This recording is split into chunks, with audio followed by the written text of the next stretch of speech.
런던 무관의 역사 토트넘이 드디어 우승을 차지했습니다. 그리고 주장 손흥민 선수는 토트넘을 레전드로 등극했죠. 토트넘이 우승하자 같은 런던 라이벌인 아스날이 다시금 회자되고 있는데요. 리그 우승을 한 지 10년이 넘었고 이번 시즌도 아스날은 여전히 잘 풀리지 않고 있어요. 그리고 아르테타는 이번에도 중요한 순간에 이상한 선택을 하고 말았는데요. 챔스 4강 2차전 PSG와의 대결을 앞두고 리그 경기인 본머스전에서 주전들을 죄다 투입한 건데요. 이미 리그 우승은 리버풀이었고 챔스 티켓도 거의 확보된 상태였죠. 그런데도 무리하게 주전들을 내보낸 건 팬들 눈에 도저히 이해가 안 됐습니다. 결국 챔스 2차전에서 후반 체력 저하가 눈에 띄게 드러났고 아스날은 그렇게 무력하게 빠르게 패배하고 탈락하고야 말았죠. 이후 현지 반응은 엇갈렸습니다. 대체 언제까지 이렇게 질 거냐, 우승은 못하고 고집만 부리는 거 아니냐, 아르테타를 향한 비판의 목소리가 점점 커지고 있었습니다. 하지만 반대로 그래도 아스날을 이 위치까지 끌어올린 게 누구냐, 지금 이 팀 만든 게 누군데 라며 아르테타를 옹호하는 목소리도 여전히 존재한다고요. 그렇다면 이쯤에서 궁금해지네요. 미켈 아르테타 정말 팀 리빌딩은 잘하지만 그는 정말 우승을 가져다 줄 수 없는 감독인 걸까요? 오늘은 아르테타에 대해 한번 이야기해볼게요.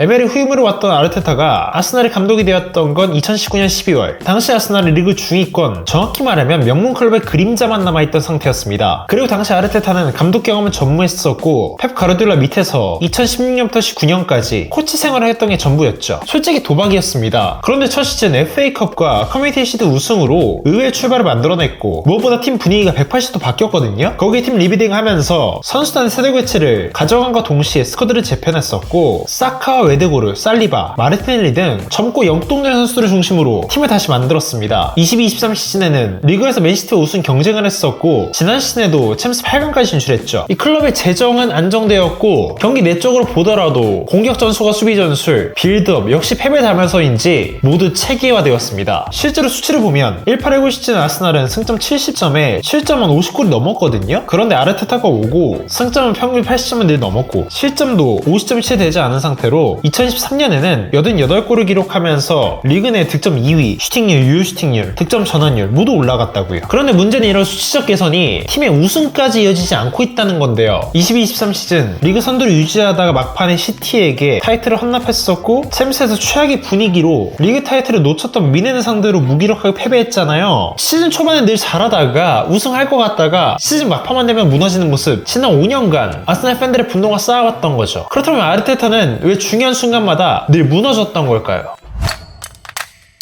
팬들과 전문가들이 공통적으로 말하는 의견은 결국 아르테타의 고집이 너무 세다는 건데요. 일단 아르테타는 4-3-3 기반의 점유율 중심 전술을 늘 고집하고 있거든요. 이 빌드업할 때는 2-3-5, 3-2-5 전술을 주로 사용하고 측면 풀백들의 공격 가담을 매우 강조하죠. 하지만 문제는 이를 상대가 대비했을 때 대안이 없다는 거예요. 22-23 시즌 노팅엄전, 맨시티의 우승 경쟁에서 이게 굉장히 중요했었고 이 수비적인 노팅엄을 상대로 늘 똑같은 전술을 구사하다가 0대1로 패배했거든요. 이 경기로 리그 우승이 물 건너갔었잖아요. 그리고 23-24 시즌 챔스 8강전에서 미넨 상대로 점유율이 늘 60%가 넘었는데 1차전 유효슈팅이 3개에 불과했었습니다. 2차전 역시 전수 변화 가져가지 않다가 역습 한 방이 무너졌고요. 늘 후반 교체 타이밍이 늦고 기용한 선수의 패턴도 다 정해져 있어요. 이러다 보니 대응력이 없다, 강팀과 붙으면 해답이 없다는 말이 계속 나오고 있는 거라고요. 이 아르테타는 철저하게 믿는 선수들만 기용한 스타일이잖아요. 펩을 닮아서 스몰 스쿼드를 지향한다고요. 이게 조직력 유지엔 좋지만 특정 선수가 빠졌을 때 그리고 아스날처럼 챔스까지 모두 치르면 한 시즌에 50경기는 다 넘는데 선수들 다 갈리죠. 그리고 이번 시즌 아르테타는 이 리그와 챔스 FA컵을 병행할 때 사카, 웨데고르, 살리바와 같은 핵심 자원들에게 과도하게 출전 시간을 부여했어요. 실제로 사카는 시즌 후반 햄스트링 부상이 반복됐었고 웨데고르 역시 지속적인 출전에 체력 저하가 뚜렷했잖아요. 이번 시즌 최악의 폼을 보여준 게 비단 웨데고르 본인만의 잘못은 아니겠죠. 수비의 핵심인 마갈량레스 역시 리그에서 정경에 출전하고 있는데 결국 혹사 논란이 일었었고 지난 파리와의 챔스 경기에서 햄스트링 부상으로 못 나왔잖아요. 또한 리그 우승이 엎어진 상황에서 본머스전까지 주전을 풀가능했던 건 팬들의 분노를 절대 막을 수 없었습니다. 이 반면 백업 자원들의 출전 시간은 매우 적기 때문에 경기 감각을 유지하지 못했고 교체 투입 때도 뭔가를 바꿀 만한 상황들을 많이 만들어내지 못했단 말이죠. 그러니까 악순환이 반복되는 거예요. 자, 그렇다고 해서 아르테타가 선수 영입에 돈을 안 썼냐? 그건 또 아니잖아요. 아르테타는 부임 이후 5년 동안 1조 1200억가량을 투여했습니다. 라이스 1억 유를 데려왔고 하베르츠,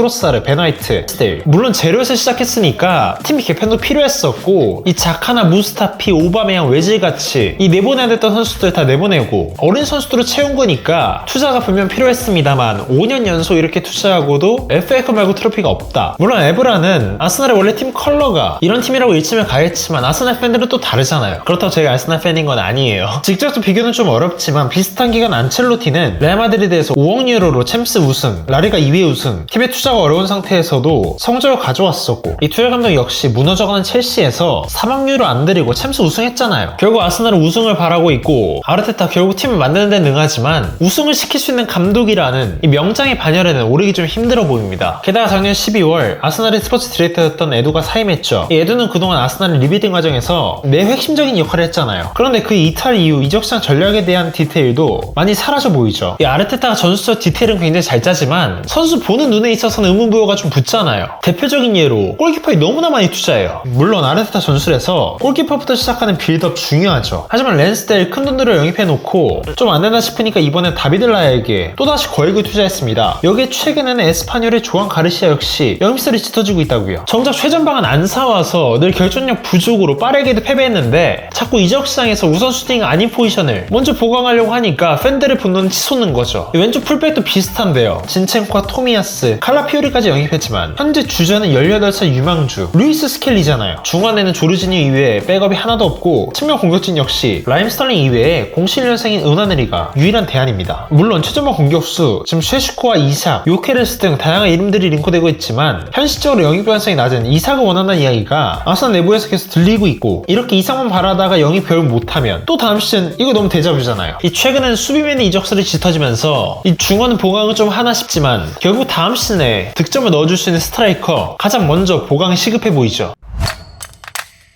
이 처음에는 아르테타 철학에 매우 열광했던 팬들 역시 시간이 흐르면서 실망의 목소리를 내고 있잖아요. 영국 현지 설문조사에 따르면 올해 3월 기준으로 했을 때 감독 교체가 필요하다는 응답이 52%를 넘어섰습니다. SNS에서는 아스날이 못할 때마다 해시태그 아르테타 아웃이 매번째 등장하고 있고 경기장 내 야유도 점차 포착되기 시작했죠. 물론 이제 제3자가 봤을 때 과연 아르테타가 아니라면 대안이 있나? 싶으면 좀 있지만 팬들이 일단 답답한 게 먼저니까. 근데 진짜 대로 감독이 없긴 해요. 그리고 팬들이 아르테타에 대한 반감이 많이 생긴 건 단순히 못하는 성적 때문만은 아닙니다. 바로 그 두 번의 인터뷰가 아르테타 아웃의 방아쇠를 당긴 거죠. 지난 3월 아스날은 모든 경기에서 이겨야만 우승의 희망을 이어나갈 수 있었습니다. 그런데 맨유와의 경기에서 또 무승부. 이 경기로 사실상 3년째 리그 준우승이 매우 유력해졌습니다. 두 시즌 동안은 맨시티에게 밀렸고 이번 시즌 역시 슬롯의 리버풀에게 또 지고야 말았죠. 경기 이후 영국 스카이 스포츠의 패드릭 데이비슨 기자가 아르테타에게 질문합니다. 이런 이적 시장에서 공격수 보강 안 한 게 지금 이 상황에 영향을 준 거 아닙니까? 하지만 아르테타는 그건 아니에요. 그건 문제가 아닙니다. 라고 말한 뒤 그대로 자리를 뜨려고 했죠. 하지만 데이비슨이 다시 붙잡았습니다. 리버풀과 승점 차가 15점 차인데 이건 격차가 좀 너무 큰 거 아니에요? 그런데 아르테타는 아무 말도 하지 않고 그대로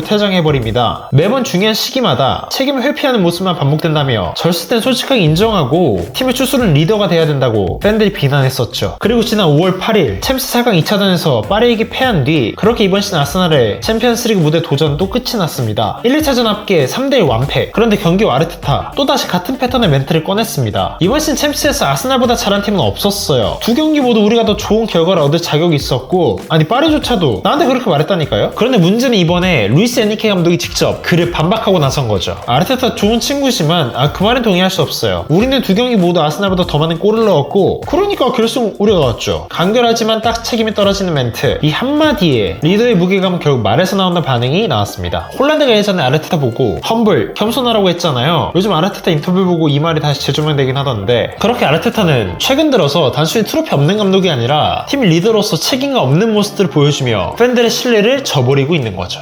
미켈 아르테타는 분명 아스날의 부흥을 이끈 감독입니다. 이 벵거가 나간 이후 팀을 다시 하나로 만들었고 유명한 락커룸 연설도 있잖아요. 투구의 언변으로 젊은 선수들 하나로 모아서 다시 아스날의 색깔을 더욱 공고히 한 거죠. 그런데 이제는 정말 그 이상의 걸 보여줘야 될 시점이에요. 더 이상 좋은 축구만으로 팬들을 만족시킬 수는 없습니다. 트로피 없는 기억은 결국 허상이고 그러기에 아스날은 지금 갈림길에 서 있습니다. 아르테타와 함께 성장의 길을 더 갈 것인지 아니면 새로운 지도자와 함께 이 우승의 길을 모색할 것인지 이 아르테타는 다음 시즌 프리미어리그 우승컵을 가져올 수 있을까요? 지난 시즌 8강, 이번 시즌 4강, 그렇다면 다음 시즌 챔스 결승에 혹은 우승까지 노려볼 수 있을까요? 지금 투표를 통해 아르테타 유임, 올 아웃에 대해 한번 투표해주세요. 오늘의 주제가 흥미로웠다면 구독과 좋아요 부탁드리고요. 저는 다음번에 더 재밌고 유익한 추격하기로 다시 찾아오도록 하겠습니다. 그럼 안녕히 계세요.